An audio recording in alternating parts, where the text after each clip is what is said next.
I have with me today on the Fireside Chat, Kisha. Kisha is going to be speaking to us about advancing in your career confidently, and how we should be confident in moving up in our careers. Kisha, thank you for joining me on the Fireside Chat today. How are you doing?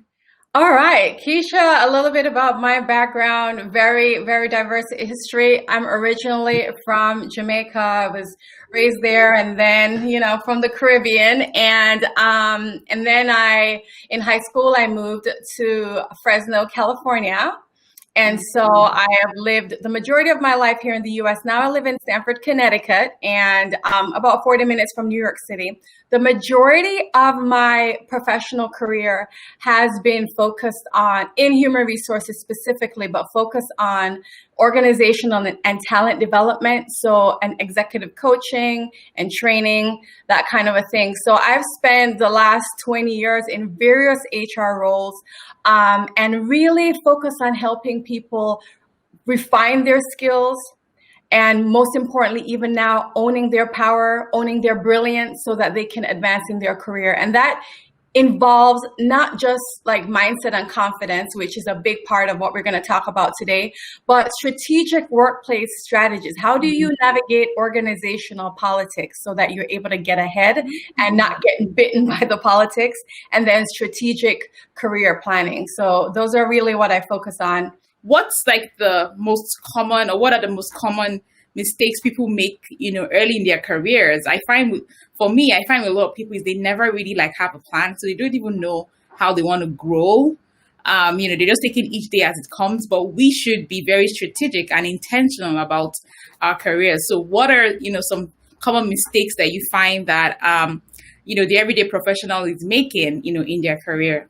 Yeah, so I alluded to this in the beginning, and I'm going to break down specifically right now the mindset portion of it. But when I think of having a fulfilling and impactful career, I think of three things.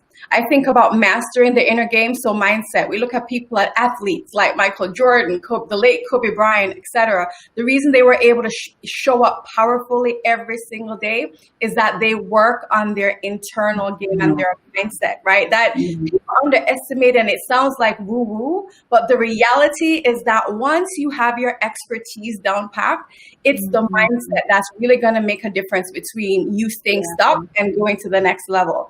And then the second part of it, obviously, beyond the expertise, because we all know we have to know our stuff down cold, right?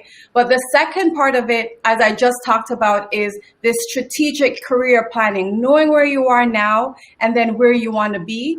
And then the third part is navigating this organizational politics. I call it savvy workplace strategies.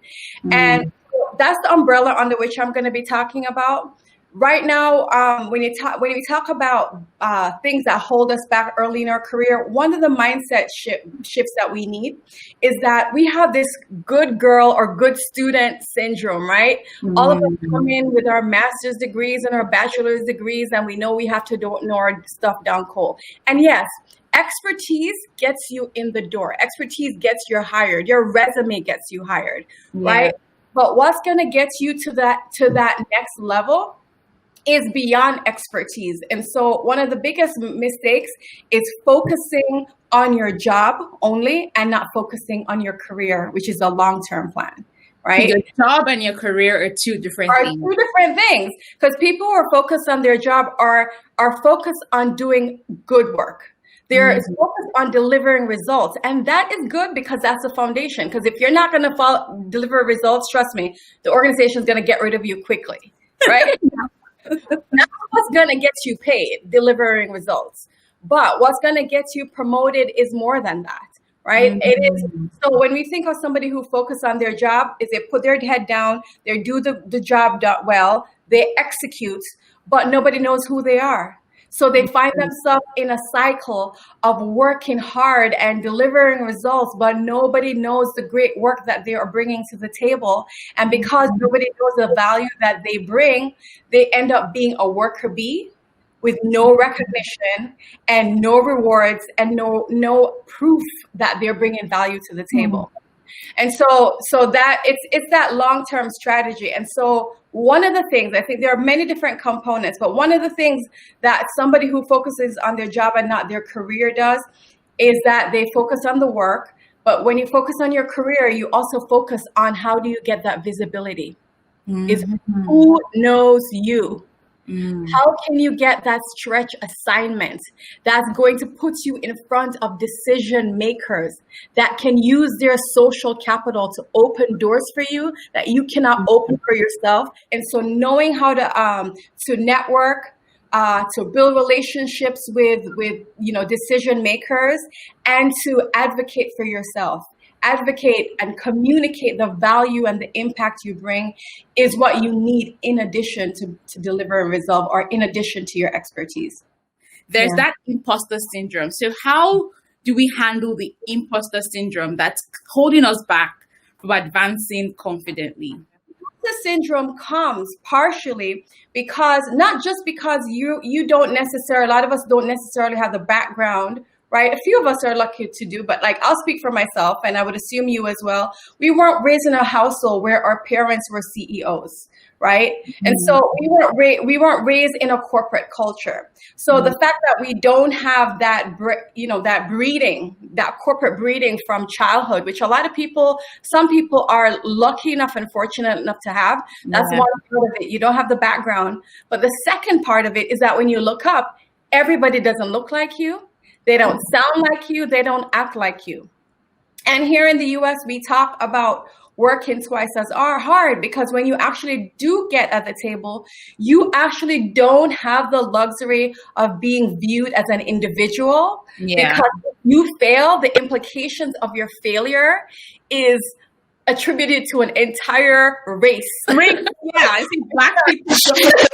Oh, see, I told you, don't put that Black person. So the pressure is real. Pressure is real. Yeah, that's true.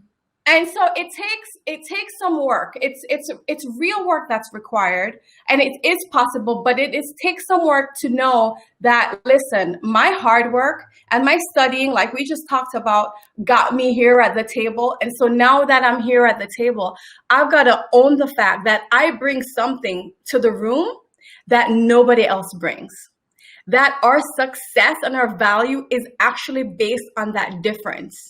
Especially now, because we are bringing a perspective, especially when we think about going into markets and emerging markets, right? The person from middle America that is, non-minority doesn't have that story. Maybe if you speak a different language, a second language, you're able to reach a market that, the average US or English speaking person cannot reach. And so not looking at that difference as a disadvantage, but looking at it as a unique perspective that you can bring to the table, that you can add to the table that no one else can. And so first of all, it's really coming back and stepping back and recognizing our story, recognizing our experience, recognizing our training, and taking some time to reflect on it, because you cannot celebrate and acknowledge what you don't even recognize that you have. So I think the first step to that is to really sit down and list an inventory of all your accomplishments, of all the things that you've done, so you can recognize that, listen, I actually bring something to this conversation, and I'm here because I earned this seat.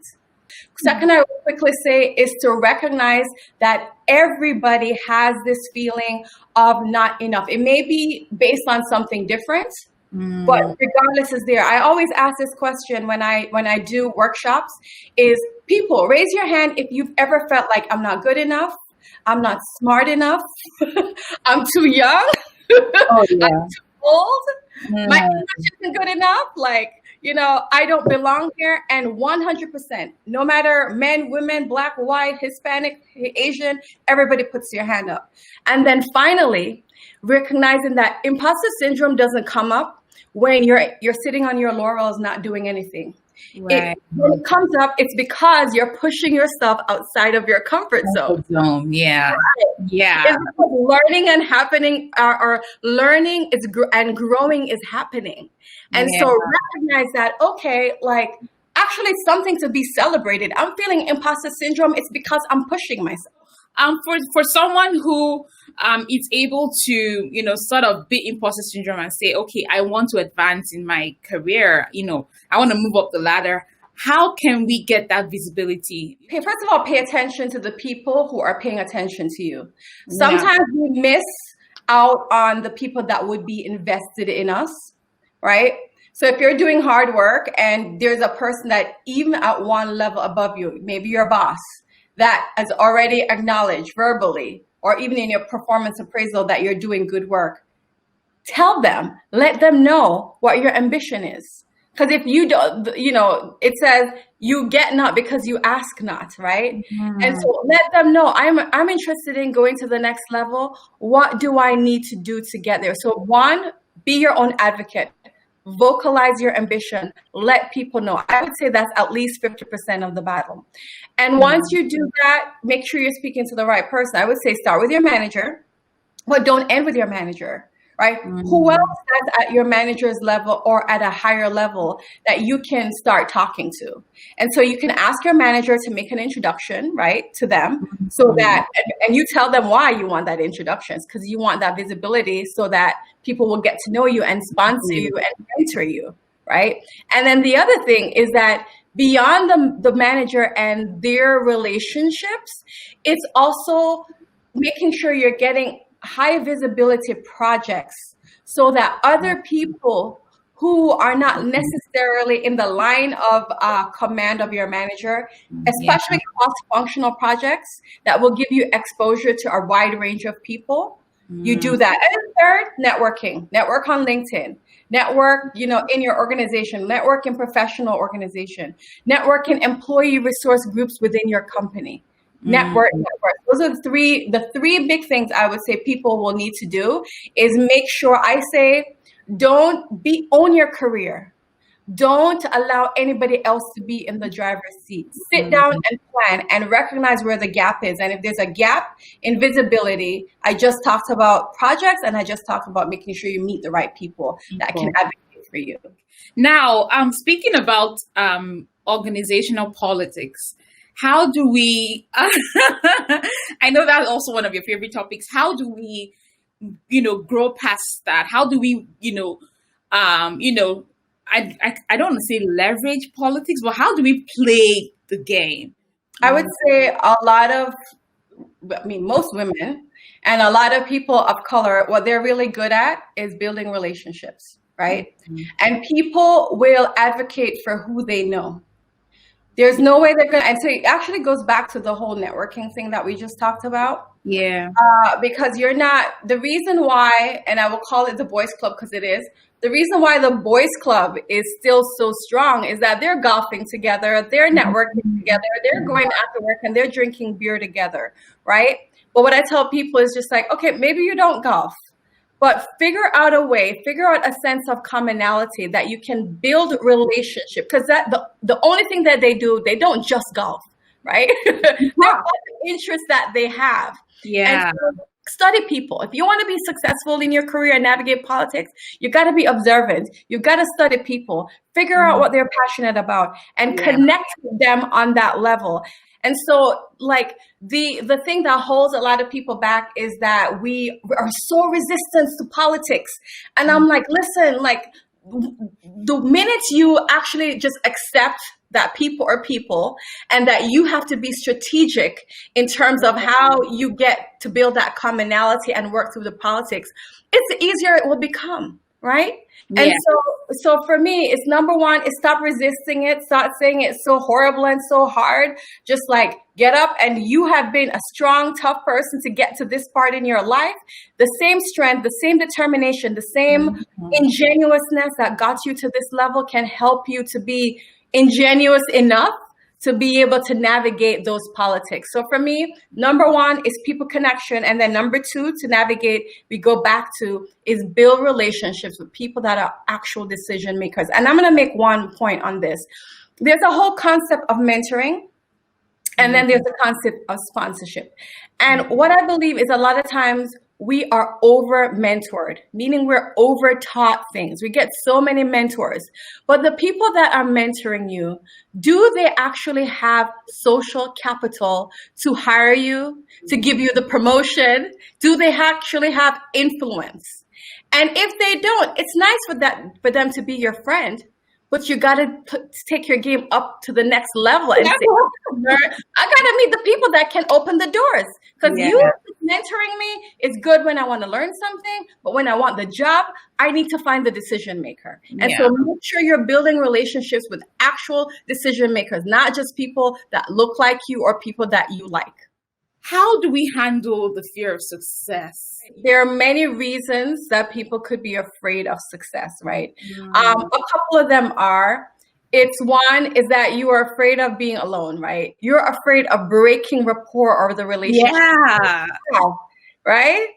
And so that's number one, is recognizing why you're afraid. Second, you could be afraid of the responsibility that comes with leader, because now you can't hide. Now you have to be out there. And what I tell people is that nobody in a C-level role is free of development opportunities, right? Not even the prime minister or the president of your countries don't have developmental opportunities. Everybody has things that they need to work on. And what leadership gives you is, I call it besides being an entrepreneur, which is also leadership, it's the biggest personal and professional development opportunity, because all the things that used to hold you back, it's scary, but it can also be the fire you need, because change doesn't come in comfort. Fantastic. All right. So we're going to wrap it up right now. I'll just like you to, share your last words with us, a few words with us based on everything we talked about. The final words I would say, just to wrap up, I alluded to this before, is that if we don't believe in ourselves, if we don't know our value and own that value, no one else will. And so, going back to the 3 strategies, to making sure that in order to have that impactful and fulfilling career that you want, the 3 things I'm going to say, write it down. Work on mastering your inner game, mastering your mindset, breaking through those limiting beliefs. And we talked about some of them today, but there are a lot more, right? Number 2, having a long-term strategic career plan, right? Some people spend more time planning their weddings one day than they do planning their career. Have a plan, right? Know what you bring to the table. And then the third thing is learning how to navigate workplace politics in a savvy way so that you win. Right. So this is savvy. You got to be savvy about it. You got to be smart about it. Right.